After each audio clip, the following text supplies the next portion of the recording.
Chris, what is our fifth main topic today? This is from Sean Patrick Hines. So Doctor Strange Multiverse of Madness looks like it'll be coming in with a domestic box office of $185 million and a combined worldwide total of $450 million. I was wondering, what hot toy will you be getting, Ray? This is an outstanding opening weekend. The real test is, can it sustain it next week? Thanks. All right, so yes, it has happened. Doctor Strange and the Multiverse of Madness is opened. We did our review. We did our open spoiler discussion. We've got part 2 of the open spoiler discussion coming and all that kind of stuff. And, you know, last week we reported that Box Office Pro was projecting that it could be as high as 192 to 220, which exceeded what I thought it could be. But if it had hit 120, it would be a top 5 opening weekend box offices all time. Instead, it came in at $185 million, which makes it the number 11 all-time biggest opening in cinematic history. Woo-woo. Now, I'm not quite sure, Rob, if you know how many movies have opened in cinematic history, but it's a big number. It's a big number. A lot of movies have opened, and it is the number 11 biggest opening. But maybe even more interesting is that, you know, producers and studios are always looking at trajectory of a franchise. You know, is it gaining momentum? Is it losing momentum? Doctor Strange and the Multiverse of Madness, Doctor Strange 2 made over double what the first Doctor Strange opened with. This comes to us from the folks over at Box Office Mojo, who write the following. The summer blockbuster season officially kicked off over Mother's Day weekend thanks to the Doctor Strange and the Multiverse of Madness's whopping $185 million domestic bow.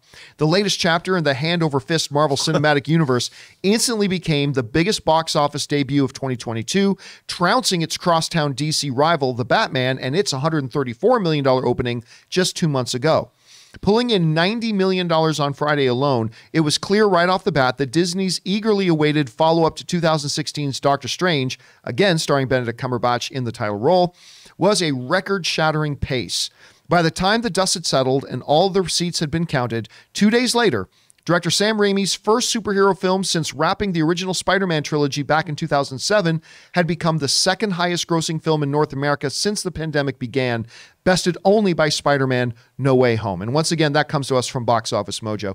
And you know, one of the things that we talked about, like when I was saying prior to the movie opening that this movie does not have a chance really of catching Spider-Man No Way Home, part of it is because of the family-friendly nature of it, or the lack thereof. And after seeing the movie, yeah, I mean, I think we told you guys a story that when we came out of our screening, we were approached by a family that watches the show, and they had their little guy with them who was traumatized. Yeah. He tried to hand his Wanda toy to his Yes, mom during the movie. It was so adorable. He had his Doctor Strange toy. He had his Wanda toy, and he was like totally like a deer stuck in headlights. Like he was, and the mom said, yeah, he was a little scared by the Wanda stuff. And like they even told us that he wanted me to dress as Wanda for Halloween. He told me he didn't want me to do that anymore.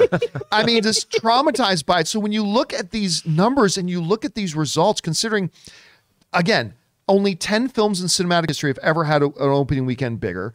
The fact that it was really quite not family friendly because there are some horrific things in this. And the fact that it doubled the opening of the first Doctor Strange. Listen, it wasn't the 192 to 220 that Box Office Pro was kind of projecting, but $185 million opening weekend for, again, a project and a character like this. This is remarkable. Chris, you had a chance. You see these numbers come in. What's your impression of it? Oh, man, it makes sense to me. I love this movie. I felt like this was going to do fairly well, you know, based on what we saw from No Way Home. We wanted to continue that story. We wanted to learn more about this multiverse. I love this. I do think with the word of mouth, though, of how much horror is put into this movie, because it feels like a Marvel movie, but damn, does it feel like a Sam Raimi film. Yeah. Like it, and I love that. But if you're thinking of taking your like under 5-year-old kid, niece or nephew with you, maybe pump the brakes. Maybe don't do that. And I do think that's going to kind of factor into how we see the legs on this box office move. No, I agree with you. I think this movie. Now, let me ask you a question. So, I always go through Starbucks in the morning, Yeah. and there is a cute barista who she's a genre fan. Okay. And she recognized I was a genre fan because she knew Marvin the Paranoid Android. Yeah. So whenever something like this happens, this morning, she's like, "Did you see Doctor Strange?" And I said, "Yes, I did. I saw Doctor Strange." I said, "Well, what did you think of it?" And she goes, "I absolutely loved it." Now, I've noticed that the female fans I've talked to have universally been saying this is like their favorite Marvel movie. Yeah. The guys are not as high on it. Now, for myself, I thought it was a minor MCU movie in that it has all kinds of craziness, but it didn't feel as connected. There's not big narrative consequences. Not of it, yes. But on the other hand, I love this as like a Hammer-esque horror Sam Raimi joint. Yeah. To quote a Spike Lee term. And I thoroughly had a great time watching this movie. Oh, absolutely. And I watched it, and if you think about it, it's kind of about one friend trying to help another friend through a tough spot. Yeah. It's Doctor Strange trying to help his murderous friend from and by the way, she is possessed by the Darkhold. I mean, evil has completely corrupted her soul, so she does not know of what she does. And I like the idea that this idea of motherhood, how this has been a long time coming. She's been dreaming of the multiverse for a long time. Yeah. I mean, that's why Westview happened. That's why she conjured up her kid. She's been dealing with this grief.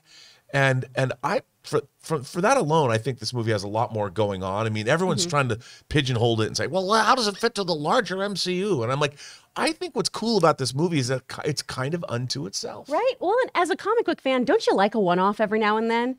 It's going to have consequences moving forward. But don't you love when you have an event as a comic book fan? You're like, oh, that was really rad.